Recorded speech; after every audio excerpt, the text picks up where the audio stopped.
up, everybody? Welcome to double upload day because I was sick and I had to work, so we're just going to upload 2 really long videos instead of just doing 1. So today I'm going to do a little bit of different of a top 10. I'm going to do one that's a little more near and dear to my heart, and that is the top 10 student film tropes that ruin student films. Me, as a student filmmaker, I am guilty of so many of these, and I want to do this as kind of a peer review instead of more just like a criticism. So if you're wondering, well, I've done a lot of these tropes, and I want to explain how we can do them better.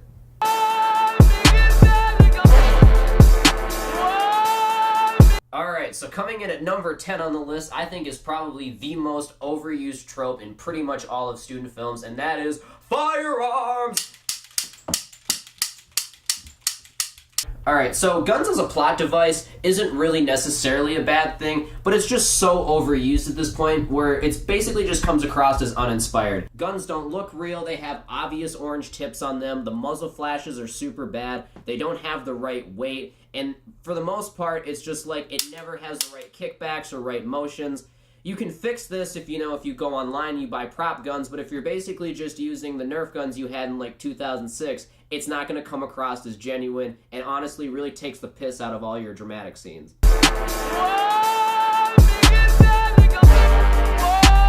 So coming in at number 9 on this list is the people-seeking people storylines, or otherwise known as drug dealers, gangsters, serial killers, and assassins. They're just some of the most overused characters in student short films.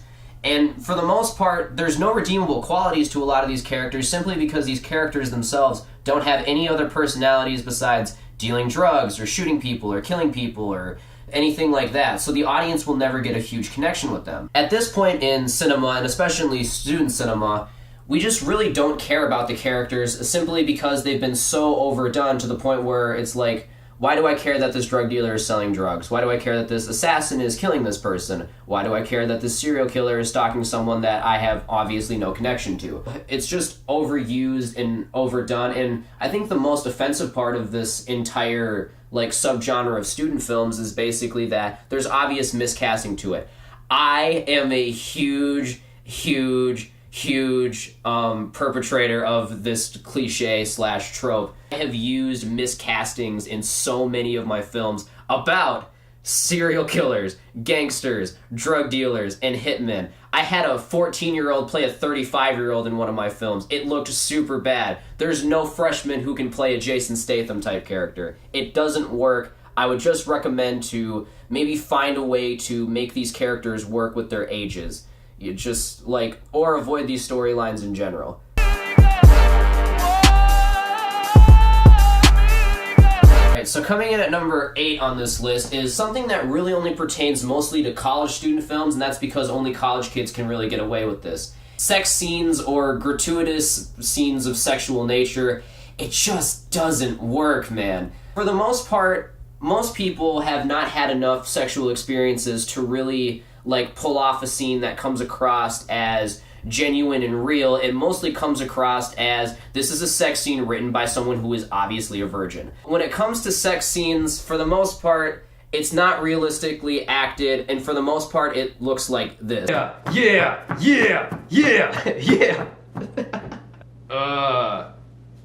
Yeah. Obviously, sex scenes really only come across in student films as one of 2 things. It comes across as extremely overwhelming, or it comes across as extremely underwhelming, and either way, it makes it really uncomfortable for the audience. The second part is that sex scenes, most of your classmates don't want to see you naked. It makes it really uncomfortable for the rest of the class, and we aren't going to be able to really look at you the same way, mostly just because we just watched you have really bad sex in front of a class of 40 people. And then I think third of all, it's just takes away from the story. It's so random and it goes on for way too long, and it'll never come across as genuine connection between 2 people. So if you're making a romance film, cut down on the sex, maybe just a shot or 2 here and there, or maybe allude to it in some way, shape, or form rather than actually showing it.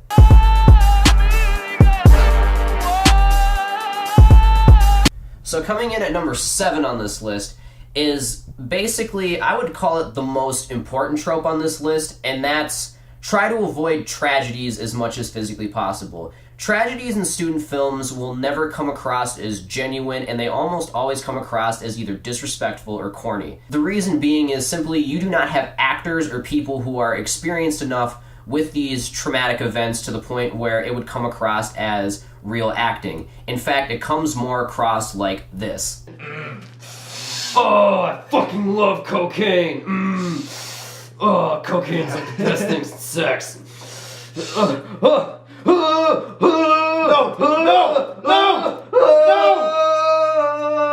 So when it comes to filming these graphic, tragic scenes, you come across more as like Tommy Wiseau in The Room than you really do like Daniel Day-Lewis in one of his films. It's more just like a lot of these tragic scenes come across more as mockery, and the last thing you want to be doing is mocking people who have been through things like rape or suicide or drug overdose. It's just really not something you want to be tackling, especially since a lot of people my age and student filmmakers like me, for a lot of student filmmakers like me, it's just we haven't had enough experience. We haven't spent enough time here on this earth to really have, you know, a fully formed like idea of what it's like for people to go through tragedies like this. So I would just kind of avoid these altogether unless you want it to come across like this.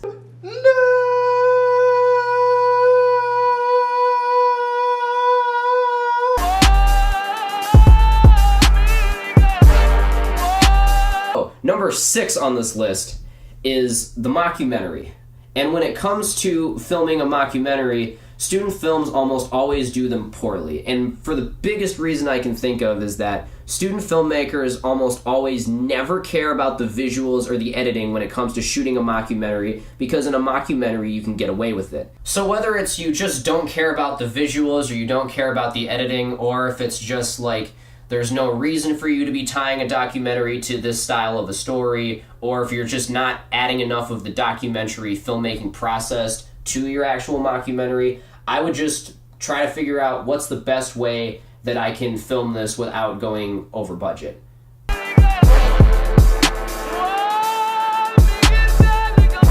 So coming in at number 5 on this list is unmotivated shots. Now, I'm going to do this one more as kind of a mini montage so I can visually show you what I mean by this, but to give you an idea of what unmotivated shots are, it's basically shots that really don't actually do anything other than they just look cool. They don't actually serve the stories, with examples such as these.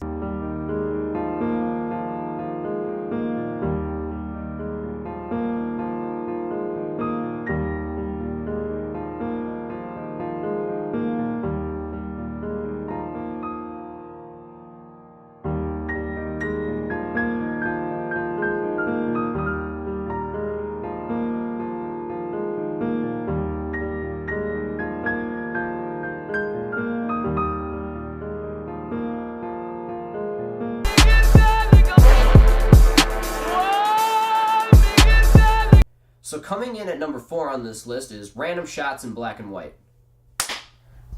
So, if you're watching this, you're probably noticing that we changed the background to black and white.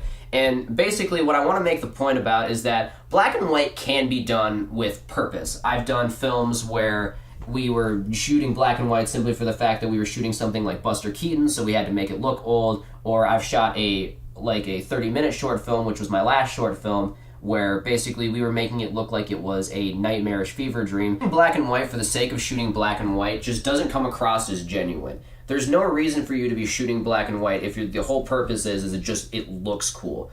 It really takes the piss and the spectacle out of a lot of your visuals, which can be really beautiful if you just, tweak the colors in post. Or the other thing is it's just like, it's way too oversaturated. Maybe your camera just doesn't crush the blacks enough. Sometimes black and whites on student film cameras just look really bad. So if you're going to be shooting black and white, make sure to shoot black and white with purpose.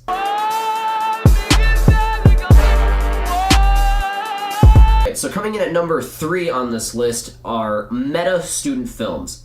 I know what you're thinking. You think that your film is super funny and it's super satirical because it's just like, it's like poking fun at student films. But if there's anything that we can learn from people like Mel Brooks is that sometimes parody is best done when it's out of love instead of out of spite. bad student film about a bad student film will never resonate with an audience because nothing about it is genuine. Here's an example of what a meta sketch looks like. So I was thinking, like, what if we just had one random black and white sketch? Like that's actually a good idea. Because didn't you say you had a thing about black and white? Yeah, dude, that's brilliant. Yeah, yep. Dude, it's just like, and then I was thinking about this another one. Like, what if we did a meta sketch about meta sketches?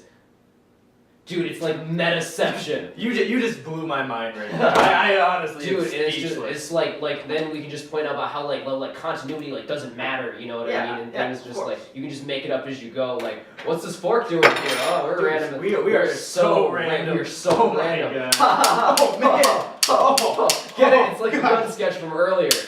And the special effects too. Dude, it's just like guns equal comedy. Guns equal plot. So if you've just watched that sketch that Hayden and I have put on for you, you'll realize that it just looks disingenuous and lazy. We're excusing flaws that could easily have been fixed in our script, in our visuals, in our editing, and in our sound. Instead of actually fixing them, we're just pointing them out to people so it's more obvious. You're undercutting the most important part of pretty much any movie or video, which is that you have to make a connection to your audience. And the audience will never be able to connect with you simply because you're basically being like, hey, you're watching a movie. Did you realize that? You're watching a movie. You're watching a movie. Guess what? You're watching a movie. It's all fake. It's all fake. It's just cameras and sound and editing and shit. It's all fake. Because you're constantly telling people that, hey, they're watching a movie, they'll never be able to connect with it anything else than just being an object of their entertainment.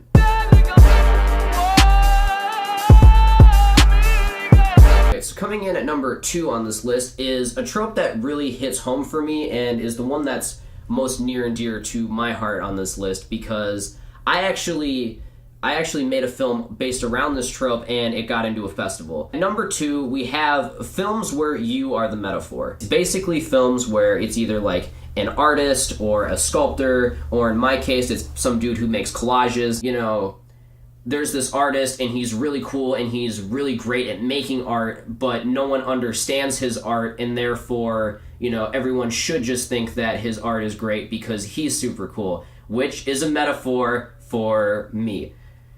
Unfortunately, I got rewarded for making such a film, and therefore more student filmmakers like me are going to be continuing to make them. Basically, all these films come across as insecure, you come across as pretentious, and you come across as uninspired, because instead of actually making a film about something that matters to you, you're making a film about basically saying, hey, look at me, I'm an insecure little asshole who's making a film about how cool I am without actually showing people how cool I am. And I'm really ashamed that I made it, but I'm really happy that people were able to step aside and really like help me make this film. And if you're watching this, you know, Jake or Zach or, you know, anybody else who worked on this film with me, I'm really appreciative that you helped work with me on this, but overall, I just added to the number of pretentious student films, and it's really not helping anybody get any better.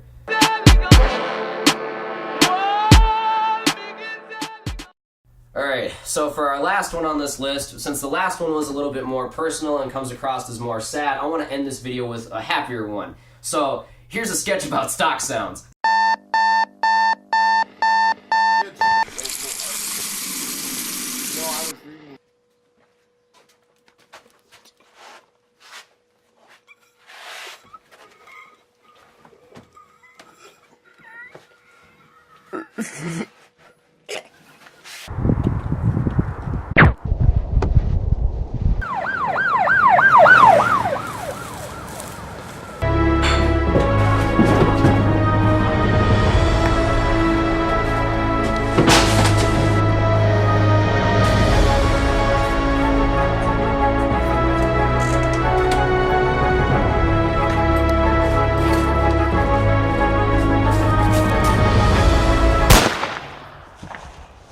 So, I hope I didn't offend anybody watching this video. I mostly just want to help you guys because this is something that I've been doing for a while.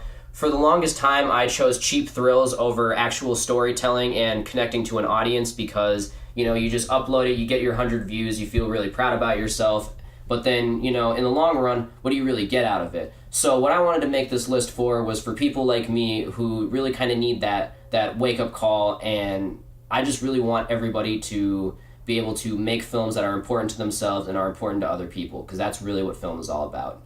Thank you for watching.